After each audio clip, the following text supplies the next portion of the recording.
What's up everyone and welcome back to the World History Channel. Before we begin, please hit the subscribe button today. Let's get started. 16 Things You Didn't Know About George Orwell. Readers across the globe revere George Orwell, and for good reason.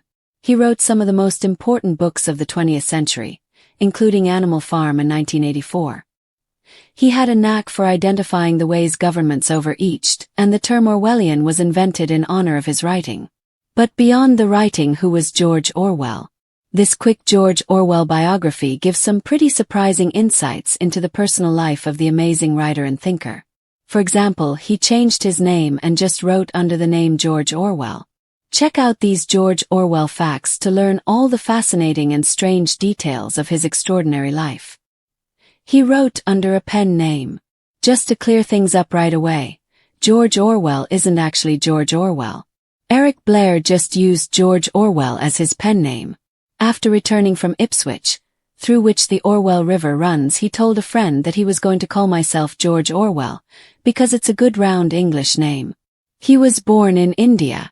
Though George Orwell grew up in England, he was born in modern-day Bihar in British India in 1903. His mother was the daughter of a French businessman who lived in Burma, and his father worked in the opium department of the Indian Civil Service. Orwell moved with his mother to England in 1904. Orwell spent Christmas in jail on purpose. Ever the hard-hitting journalist, Orwell attempted to spend Christmas in jail so he could write about the experience. Orwell would drink almost an entire bottle of whiskey, become drunk and disorderly, and try to get cops to arrest him. And it worked. He was arrested and jailed under the false name of Edward Burton, and he spent 48 hours locked up in jail.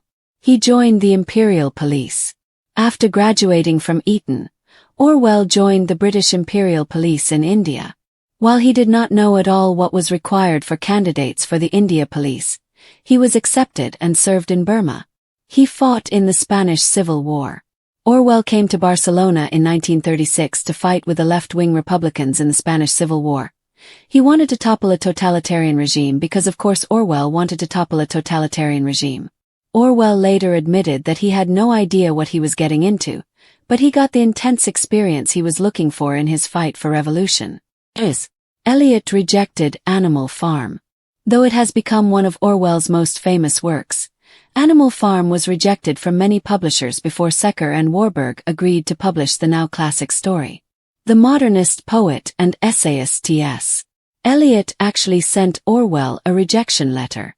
While he praised the writing, he found the political message unhelpful in the current climate. The government put him under surveillance. Orwell's vision of a surveillance state in 1984 still disturbs readers to this day. It remains one of the most powerful dystopian images in literature. Well, it turns out Big Brother was watching Orwell before he even wrote the book. After raising suspicion during his time doing research on working-class conditions for Road to Wigan Pier in 1936, the Special Branch placed him under surveillance for 12 years. He loved pranks. George Orwell enjoyed having a laugh at the expense of others when he was young. His childhood friend Jacintha Buddicombe recalls Orwell swinging from the luggage racks of trains, pretending to be an orangutan in order to shock the passengers. He was even expelled from his grammar school, a school where pupils go to cram for entrance exams, for sending a dead rat to the town surveyor. A sniper shot him in the neck. George Orwell barely made it out of the Spanish Civil War alive. A sniper shot him through the neck while he was fighting in the trenches. Medics took him back to Barcelona barely alive, and doctors learned that the bullet barely missed his main artery. In fact, the gunshot wound went through so clean and hot that it cauterized itself.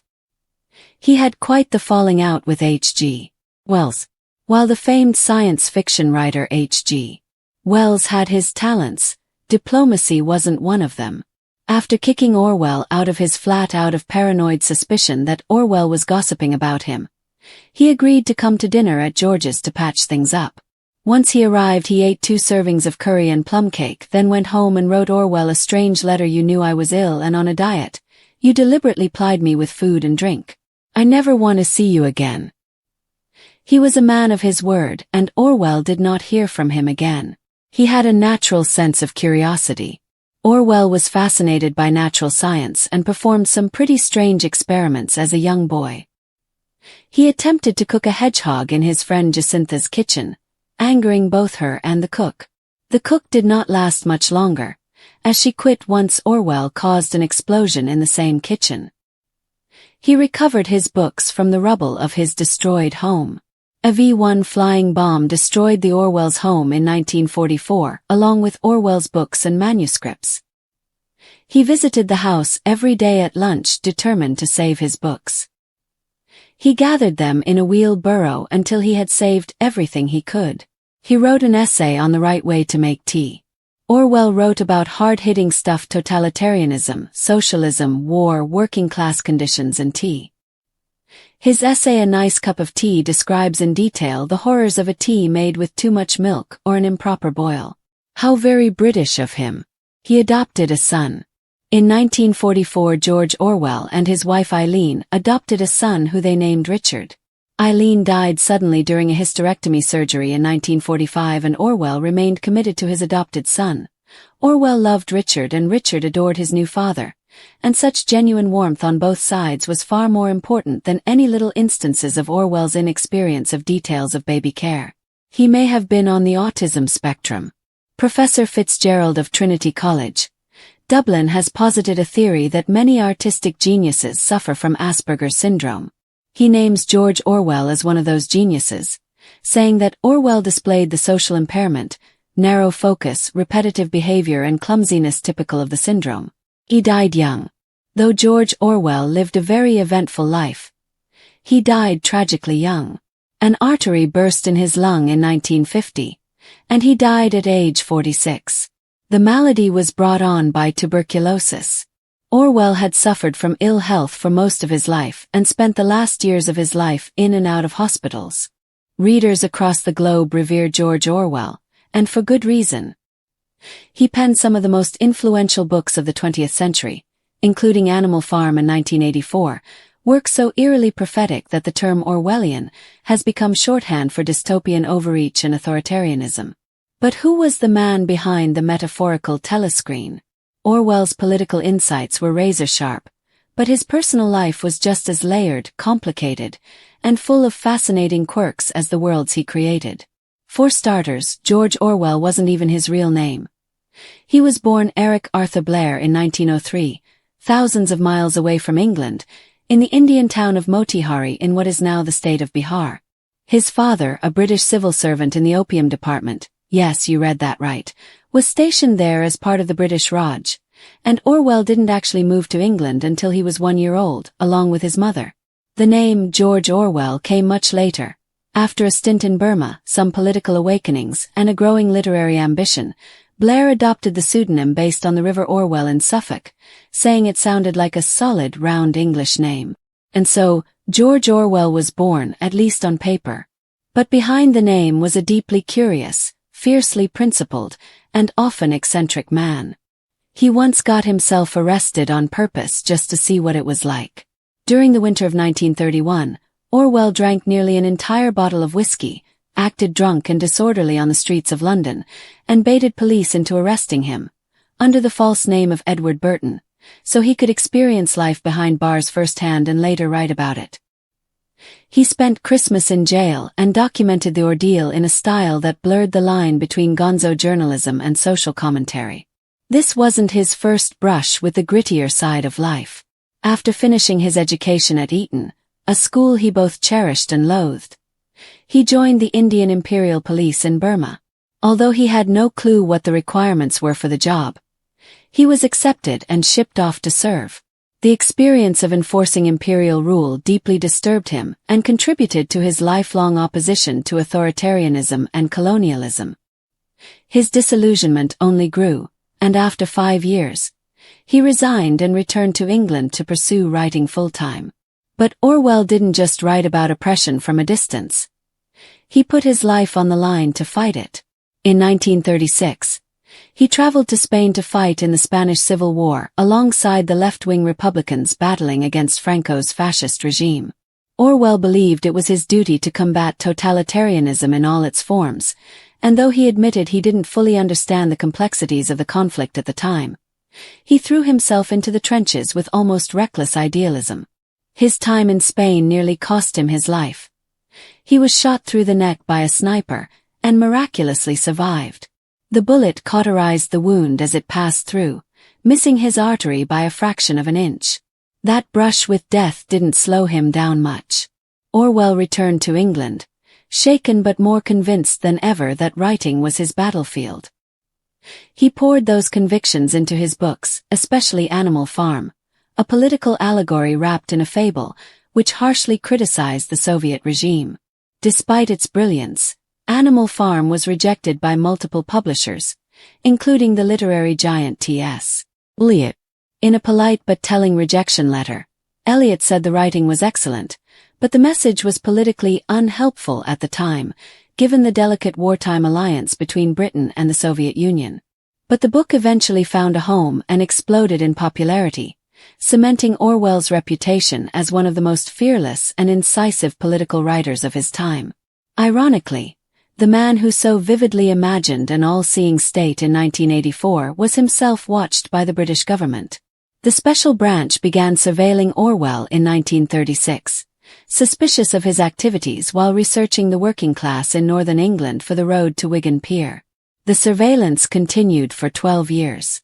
MI5 reports revealed later that Orwell was flagged for his leftist politics, though the agents noted, perhaps with surprise, that he was honest and sincere, and not a security risk. Orwell was always a paradox, deeply serious in his writing, but also possessed of a mischievous sense of humor. As a child, he was known for pulling pranks, swinging from luggage racks on trains pretending to be an orangutan, or getting expelled from school for sending a dead rat to a town official. His childhood friend Jacintha Buddicombe recalled that Orwell had a wild, curious streak and once even tried to cook a hedgehog in her kitchen. That same kitchen would later see an explosion thanks to one of his science experiments. He had an intense desire to understand the world, scientifically, politically, socially, which drove both his writing and his behavior. Orwell's curiosity didn't end in childhood. As an adult, he was meticulous about even the simplest of things like tea. Yes, Orwell took tea very seriously. He wrote an entire essay called A Nice Cup of Tea, laying out the exact number of teaspoons per pot, 6, the type of teapot to use, china, the correct order of milk and tea, milk last, and the right temperature for the water, boiling not simmering. His fussiness about tea was no small matter. It was a symbol of his belief in getting the fundamentals right, no matter how trivial they seemed. And if you're wondering how a man so focused on ideas found time for family, Orwell adopted a son named Richard in 1944 with his wife Eileen. Tragedy struck just a year later when Eileen died suddenly during a routine hysterectomy, leaving Orwell a single father. Though he was known to be awkward and impatient in social settings, Orwell loved his son deeply. He committed himself fully to raising Richard, even as his health declined. Friends noted the warmth between them, saying that Richard adored his father, and Orwell returned the affection in full. His dedication was especially poignant given that Orwell had spent much of his life in solitude, or on the fringes of social circles. Some scholars, including Professor Michael Fitzgerald of Trinity College, Dublin, have speculated that Orwell may have been on the autism spectrum, possibly with Asperger's syndrome. Fitzgerald pointed to Orwell's social awkwardness, narrow focus, repetitive behaviors, and even his famously clumsy physical movements as potential indicators. While such diagnoses are speculative, they do highlight how Orwell's intense inner world may have shaped his outward behaviors and brilliant insights. Orwell's life was punctuated by hardship, and none more devastating than the destruction of his London home during World War II. In 1944, a German V-1 flying bomb obliterated the house and most of its contents. Orwell, ever determined, visited the ruins every day and painstakingly recovered his surviving books and manuscripts using a wheelbarrow. That grit defined Orwell in both life and work. He believed in holding on to truth, even when it was buried in rubble. Sadly, Orwell's body couldn't keep up with his relentless spirit. He had battled tuberculosis for years, a condition made worse by overwork, chain smoking, and stress. Despite recurring stays in sanitariums, he kept writing.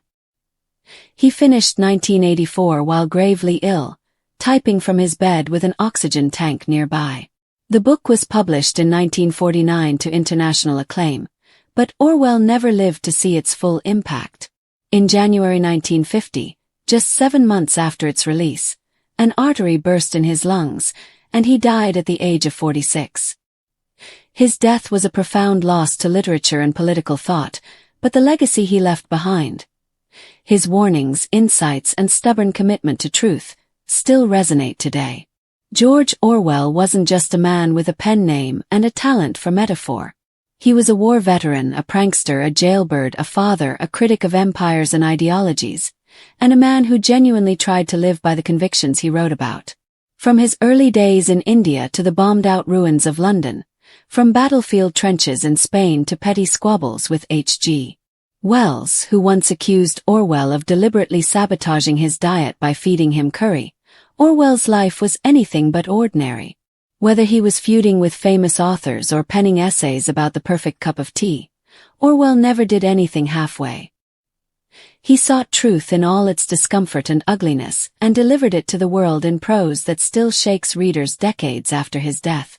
Behind the shadow of Big Brother was a man of intellect, contradictions, courage, and relentless curiosity. And the more you learn about him, the more extraordinary his life becomes. George R.R. Martin is one of the most acclaimed authors of our time. He's created one of literature's richest fantasy worlds with his A Song of Ice and Fire saga, but his own life is almost as interesting as the world he created. With dozens of novels and short stories under his belt, it's a shame more people don't know as much about the man himself as they do about the deep history of Westeros. Even when he's being interviewed, he's more often pushed to offer revelations regarding his work rather than asked about his personal life. Most people don't know much about Martin other than that he's a notoriously slow writer whose many projects have seemingly delayed the winds of winter indefinitely. But it's exactly those quirks that make Martin such a fascinating character. He is unabashedly himself, and it's nice to know that his success is bringing him joy outside of just his writing. So what is Martin really like? Do his characters portray his inner demons, or is he simply a writer who enjoys crafting morbid but compelling stories? He registered as a conscientious objector during the Vietnam War. Photo: David Shankbone, Wikimedia Commons CC by 3.0. He registered as a conscientious objector during the Vietnam War. As with many youths of the 60s and 70s, the specter of the U.S.'s involvement in Vietnam loomed over Martin's shoulders. He was in college during much of the conflict but chose to identify as a conscientious objector rather than serve as a soldier in the military. This was not an easy decision at the time, and it was quite difficult to successfully obtain CO status. Martin was concerned he would be rejected because he wasn't a pure pacifist, claiming that he would have fought in World War II. He did not believe the Viet Cong were comparable to the Nazis and did not support the U.S. meddling in Vietnam. Martin says the board that granted his CO status was so conservative that they assumed anyone who even asked for the special status would be forever labeled as a coward. Martin did serve, however, performing alternate service duties with the Vista program from 1972 to 1974. He worked with the Cook County Legal Assistance Foundation. As a kid, he created a series about turtle warfare based on his pets. Martin's famously violent series may have been inspired by something much less macabre: his pet turtles. When Martin was growing up, it was common to find dime store turtles for sale in places like Woolworths. Martin owned about 5 or 6 of these turtles at a time, and he had a small castle that he would use as the turtles' home. He began to imagine the turtles as knights and kings, and he created elaborate backstories for each of his pets. He wasn't a particularly good pet owner. So many of the turtles seemed to pass rather suddenly. In a 2012 interview, Martin reflected on his time with the turtles, saying, "These particular turtles seemed to die very easily.